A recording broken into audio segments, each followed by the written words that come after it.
বন্ধুরা, পরশুরাম ধারাবাহিকের আজকের পর্বে দেখানো হয়েছে বৃষ্টিতে ভিজে ছেলে মেয়েদের নিয়ে রিক্সা করে স্কুলে আসে শিবপ্রসাদ। পিকু গাড়ি থেকে নেমে ছাতার মেলে ধরতেই দেখে তার অন্যান্য বন্ধুরা সবাই কার থেকে নামছে। পিকু তার বাবাকে বলে, পা, আমার বন্ধুরা সবাই কারে করে স্কুলে আসে, আমাদের কার নেই কেন? ভালো দিয়ার বাড়িতেও তো কার আছে, তো আমাদের কেন নেই পা? শিবপ্রসাদ তার মেয়েকে বলে, মা, আমাদেরও কার ছিল, যেটাকে আমি কেজি দরে বিক্রি করে দিয়েছি। শুনে পিকো বলে, পা, হোয়াট ইজ কেজি দরে? পিকোর কথা শুনে লাট্টু হাসতে থাকে। শিবপ্রসাদ তার মেয়েকে বোঝাতে চেষ্টা করে। এরপরেই শিবপ্রসাদ বলে, মা, তোমাকে এই কথাটা বলা আমারই ভুল হয়ে গেছে, এখন যাও না, স্কুলে যাও। এরপরেই বলরামের কল আসে। শিবু ফোনে বলরামের নাম নিতেই পিকো বলে, পা, হুইস বলরাম? মেয়ের মুখে এত প্রশ্ন শুনে শিবুর মাথা হ্যাং হয়ে যায়। সে তার ছেলে মেয়েকে স্কুলের ভেতরে পাঠিয়ে দেয়। এরপরেই সেখানে এসে গাড়ি থামে। বলরাম, সৌরভ, মায়া সবাই সেখানে আসে। সবাই ছাতা মেলে শিবুর সাথে কথা বলতে থাকে। এদিকে কর্ণ চ্যাটার্জির চর আড়াল থেকে সবটাই দেখছে। কর্ণ চ্যাটার্জির পাঠানো লোক তখন শিবুকে দেখে সব ডিটেলস কর্ণ চ্যাটার্জিকে বলে। কয়েকজন শিবুর সাথে দেখা করতে এসেছে, যেটা শুনে কর্ণ চ্যাটার্জি বলে, ওরা কারা?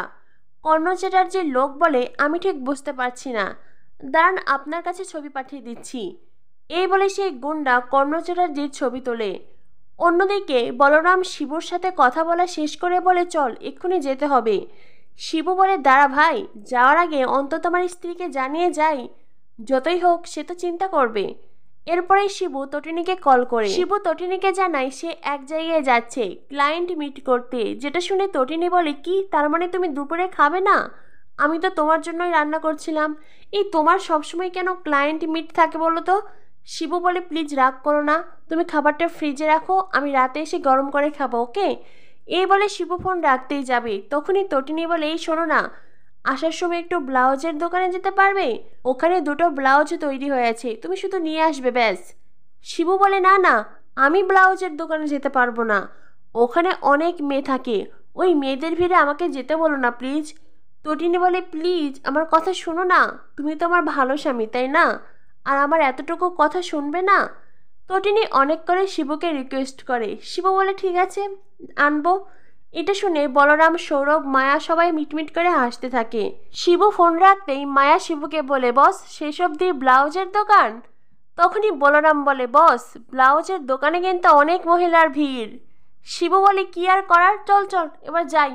এরপরেই শিবু, বলরাম সবাই গাড়িতে উঠে যায়। এদিকে কর্ণ চ্যাটার্জির সেই লোক শিবুদের ছবি তুলে কর্ণ চ্যাটার্জিকে পাঠিয়ে দেয়। আর তারপরেই গাড়িতে গিয়ে বসতেই দেখে পাশে শিবপ্রসাদ গাঙ্গুলি বসে আছে।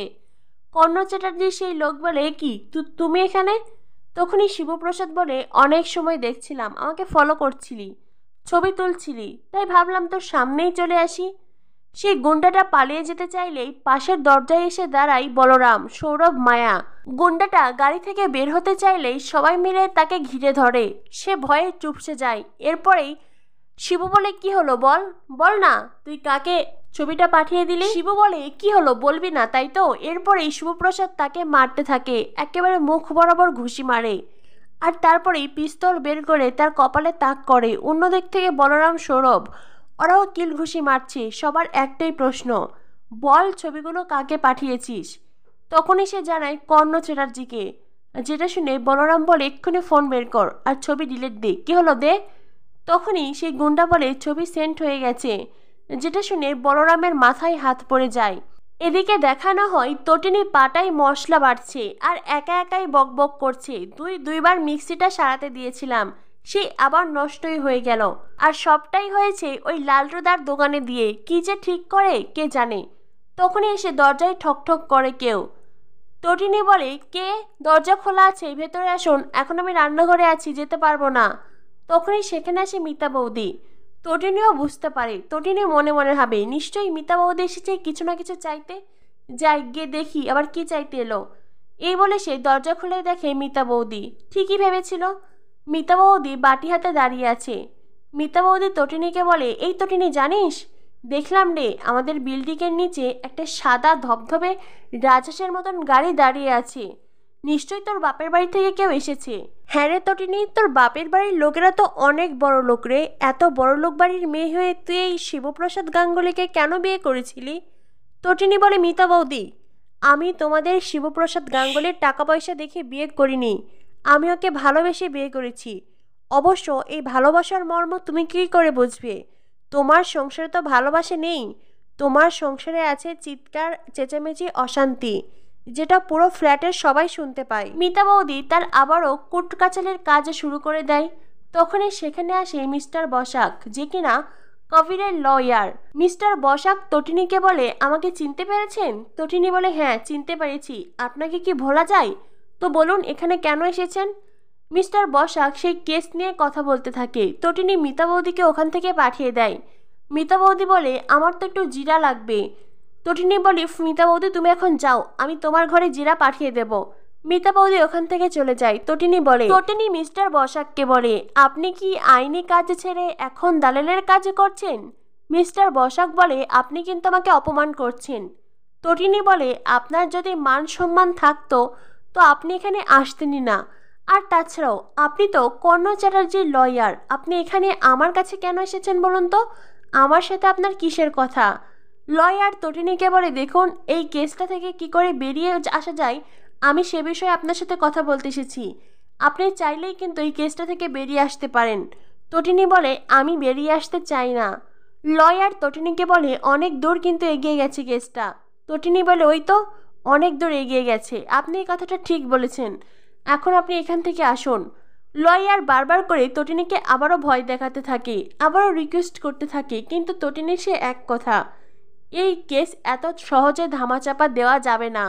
তখনই সেখানে আসে তটিনীর ছোটকা এসে তটিনীকে সেই একই কথা বলে। তটিনী বলে, ছোটকা তোমার একটু লজ্জা নেই তাই না? তোমার সত্যিই কোনো লজ্জা নেই? তুমি এই কথাগুলো বলতে আমার বাড়ি অবধি এসেছ।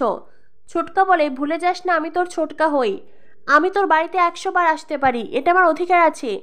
তটিনী বলে, এতদিন তো আসনি, এই 8 বছরে একবারও তো তোমার মনে হয়নি আমি কেমন আছি, কী অবস্থায় আছি?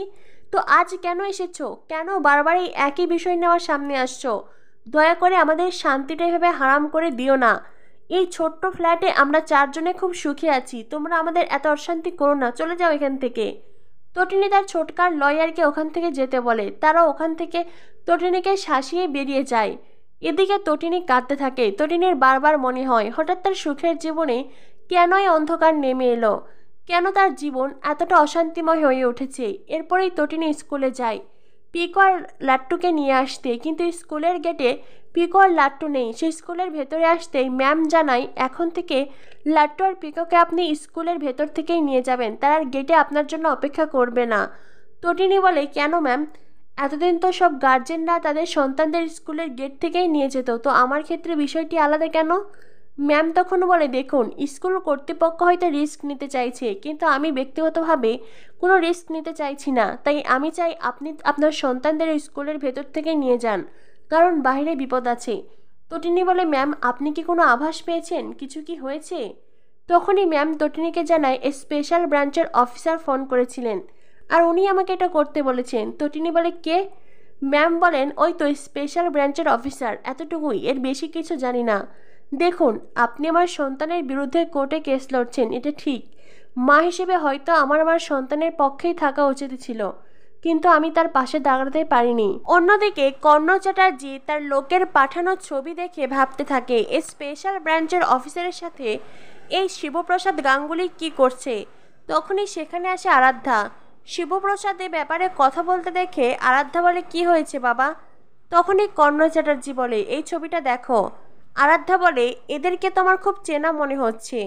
কর্ণ চ্যাটার্জি বলেন, হ্যাঁ এরা হলেন স্পেশাল ব্রাঞ্চের অফিসার। আর পাশে কে দাঁড়িয়ে আছে দেখো। আরাধ্যা বলে, জামাইবাবু? কর্ণ চ্যাটার্জি বলে, হ্যাঁ জামাইবাবু, আমি একজনকে চীনে জোকের মতন ওই শিবপ্রসাদের পিছনে লাগিয়ে রেখেছিলাম, সেই এই ছবিটা আমাকে পাঠিয়েছে। আর কোথায় ওরা দাঁড়িয়ে আছে দেখো, স্কুলের সামনে। হঠাৎ করে শিবপ্রসাদ গাঙ্গুলি এই অফিসারদের সাথে কি করছে? আর তারপর থেকেই আমার লোকটার সাথে আর যোগাযোগ করতে পারছি না, জানি না এখন ওর কী অবস্থা। তবে শিবপ্রসাদের এই ছবি কর্ণ চ্যাটার্জিকে অনেক বেশি ভাবাচ্ছে।